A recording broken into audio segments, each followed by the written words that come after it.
बिस्मिल्लाहिर्रहमानिर्रहीम। इय्याका नअबुदु व इय्याका नस्तईन। गुजरांवाला,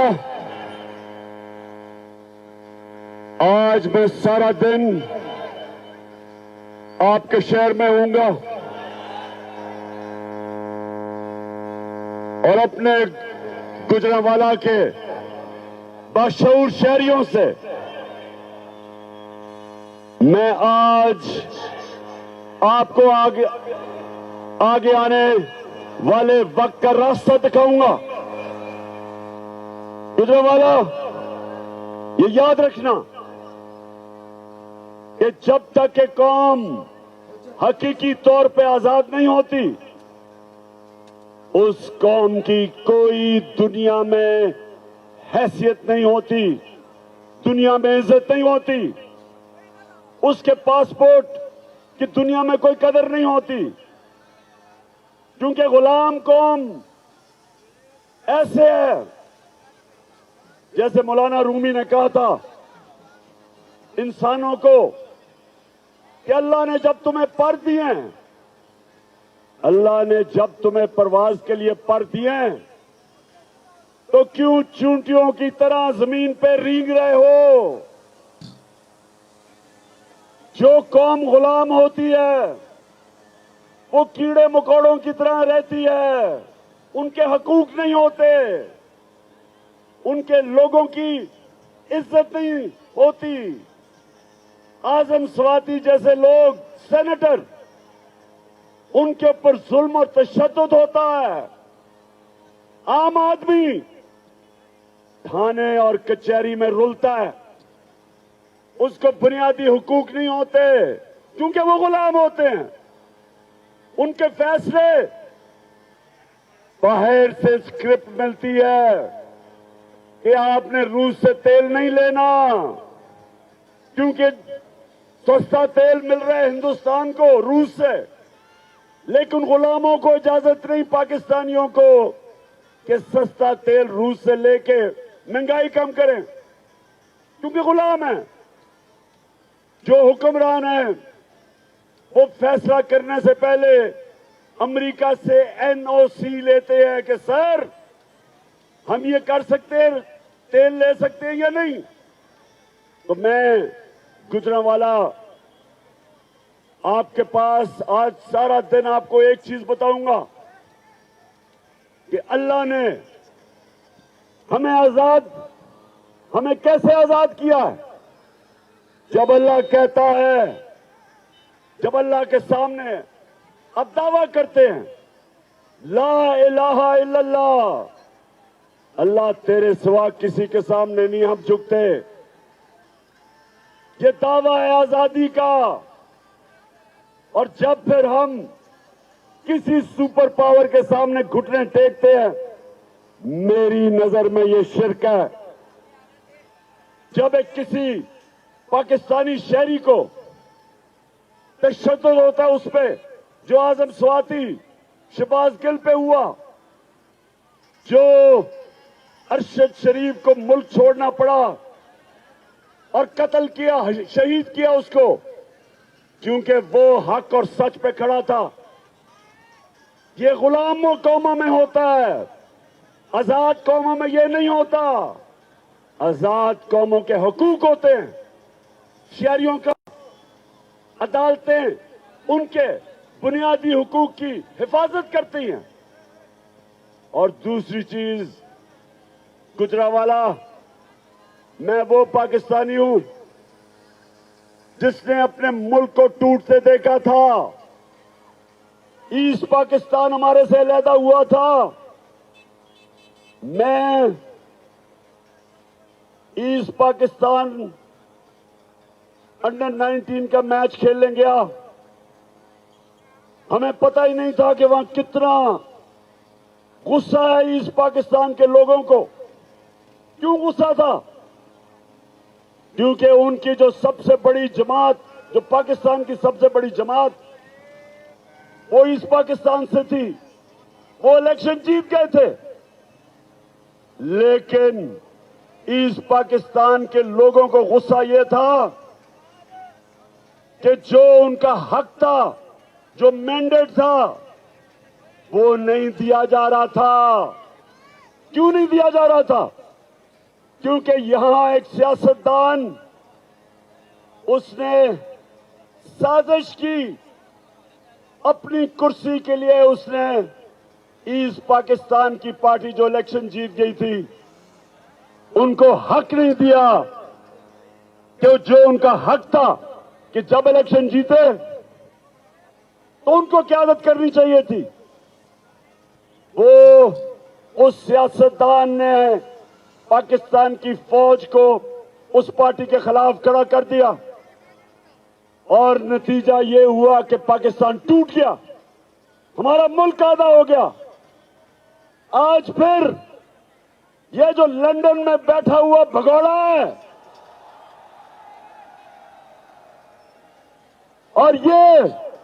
और इस मुल्क की सबसे बड़ी बीमारी जरदारी,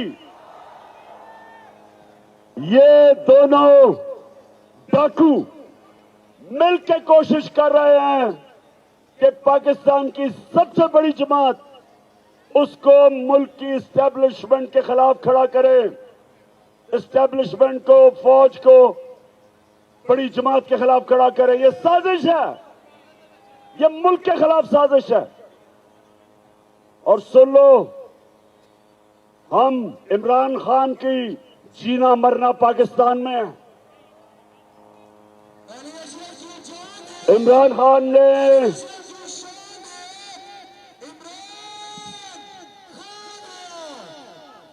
सुन लो गौर से, मेरे ऊपर कोई 30 FIR काट चुके हैं, दहशतगर्दी का केस मेरे ऊपर कर चुके हैं। मेरे ऊपर वो एक इनका शरीफ खानदान का घर का पालतू नौकर, चीफ इलेक्शन कमिश्नर, वो अलहदा मेरे पे केस कर रहा है। उसको तो खैर मैंने अदालत के अंदर लेके जाना है और 10 अरब का हर्जाना करूंगा इस बदनीयत आदमी के खिलाफ। ये सब मिलके, ये सारे मिलके एक इनका मकसद है कि किसी तरह ये चोर ऊपर मुसल्लत हो जाएं और पाकिस्तानी फौज को टाकरा करवाएं। पाकिस्तान की सबसे बड़ी जमात और वाहिद जमात जो एक फेडरल पार्टी है, जो मुल्क को इकट्ठा रख सकती है, इनकी तो खानदानी जमातें सुकड़ के छोटी छोटी जमातें रह गई हैं। ये तो थोड़ी, मैं चैलेंज करता हूं कि जब भी नवाज शरीफ तुम वापस आओ और इलेक्शन लड़ो, मैं चैलेंज करता हूं तुम्हारे हल्के में जाके तुम्हें हराऊंगा। और जरदारी तुम और तुम्हारा देसी वलैती बेटा जो अंग्रेज की तरह उर्दू बोलता है, बारिश आता है तो पानी आता है, 14 साल में उर्दू ही नहीं सीख सका। मैं सिंध आ रहा हूं, मुझे जरा इधर से फारिग होने दो। जरदारी तुम्हारे पीछे मैं सिंध आ रहा हूं, तैयारी कर लो। सिंध के लोगों को सबसे ज्यादा आजादी की जरूरत है, सबसे ज्यादा जुल्म सिंध के लोगों के ऊपर है। तो इंशाअल्लाह हम वो जमात है और मैं वो सियासतदान हूं जिसने मुल्क से बाहर नहीं भागना। मैं नवाज शरीफ नहीं हूं कि हर वक्त जब उसके ऊपर कोई केस होता है पहले मुशर्रफ के घुटने गोडे पकड़ के NRO लेके बाहर भाग गया, फिर NRO लेके वापस आया, फिर यहां डाके मारे, फिर जब वक्त आया एहतसाब का, फिर इसने अपने रिजल्ट जो इसके मेडिकल रिजल्ट थे उनमें भी धांधली की और उसके बाद बीमार करके फिर बाहर भाग गया। और आप इंतजार कर रहे हैं कि जनाब बड़े ताकतवर एस्टेब्लिशमेंट से इसको NRO मिलेगा और ये वापस आ जाएगा, जिस तरह मनी लॉन्ड्रर इसहाक डार वापस आ गया। नवाज शरीफ, तुम सब, मैं अपनी सारी कौम को आज कह रहा हूं कि इंशाल्लाह हम सब मिलके डाकू नवाज शरीफ का इस्तकबाल करेंगे और सीधा एयरपोर्ट से तुम्हें अडयाला जेल लेके जाएंगे। और मेरी कौम सुन लो, ये वक्त है अपने आप को हकीकी तौर पे आजाद करना, और आजाद हम करेंगे इंसाफ के जरिए। हम इस मुल्क में कानून की बारादस्ती के लिए जंग लड़ते रहेंगे, इंसाफ के लिए जंग लड़ेंगे, ताकि कानून के सामने सब एक बराबर हो। ये नहीं कि बड़ा डाकू मुल्क लूट जाए, पैसा बाहर ले जाए और उसको एनआरओ मिल जाए, और बेचारा छोटे लोग, गरीब लोग महंगाई, बेरोजगारी में, मजबूरी में वो चोरी करे तो जेलों में गल सड़ रहे हो। हजरत अली रज़ियल्लाहु ताला ने फरमाया था, कुफर का निजाम चल जाएगा लेकिन जुल्म और नाइंसाफी का निजाम नहीं चल सकता।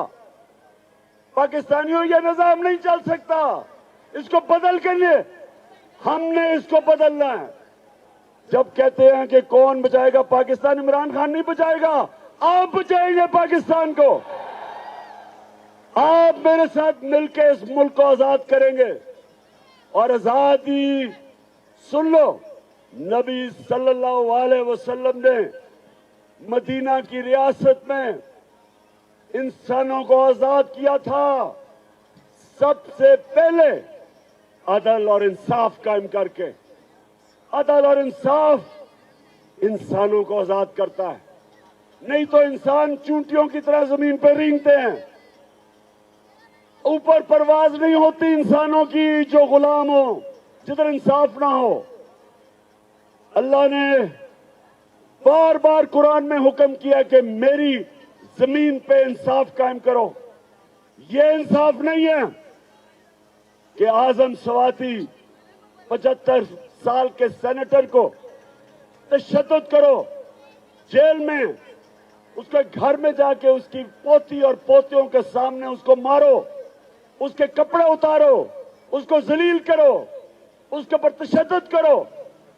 आज सारे आजम स्वाति की प्रेस कॉन्फ्रेंस अपने मोबाइल फोन पे देखो, देखो उससे क्या जुल्म हुआ है। और चीफ जस्टिस साहब, मैं पाकिस्तानी कौम के सामने खड़ा होकर आपसे मैं अपील कर रहा हूं, अल्लाह ने आपको बहुत बड़ी जिम्मेदारी दी है। चीफ जस्टिस ऑफ पाकिस्तान का मतलब कि जिम्मेदारी आपकी कि आप आजम स्वाति, शहबाज गिल, जमील फारूकी जैसे लोगों को, आपका काम है इनको इंसाफ देना। केसेस पड़े हुए सुप्रीम कोर्ट में, बुलाए उन लोगों को और कहे कि आजम स्वाति के घर जो कैमरे लगे हुए थे, उन कैमरों में सब पता क्या हो रहा था, क्यों वो एजेंसी के लोग वो कैमरे उतार के ले गए। ऑर्डर दे उनको वापस लेके आए कैमरे, शक्लें पहचाने उन लोगों की। ये सरकारी नौकर नहीं, ये मुजरिम है जिन्होंने उनको मारा, घर में आके पोती और पोतियों के सामने उनको मारा, एक सेनेटर को मारा। और वो क्या कह रहा था, उसकी आजादी राय है, उसके पाकिस्तान का आईन इजाजत देता था। वो कोई मुल्क दुश्मन नहीं था, वो कोई गद्दार नहीं था, वो कोई दहशतगर्द नहीं था। तो मैं चीफ जस्टिस साहब, ये जो हमारी हकीकी आजादी की तहरीक है, हम आपके तरफ और पाकिस्तान की अदलिया की तरफ देख रहे हैं, सारी कौम देख रही है कि आपने इस मुल्क में कानून की बालादस्ती कायम करनी है। अब आपने सब ने मेरे साथ खड़े होकर हल्फ लेना है, आपने सब अपना हाथ उठाना है और ऊंचा मेरे बाद फैसला आगे बोलेगा। आपने सब ने ऊंची आवाज में बात करनी है। जी शुरू करते हैं। बिस्मिल्लाहिर्रहमानिर्रहीम।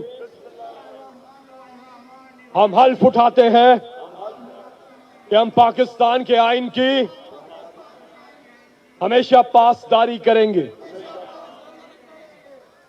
हम कभी भी अल्लाह के सिवा किसी के सामने नहीं झुकेंगे और हम हकीकी आजादी के इस जिहाद में आखिर तक इमरान खान के साथ जद्दोजहद करेंगे।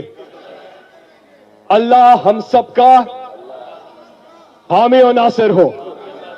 आमीन। लाजिम है कि हम भी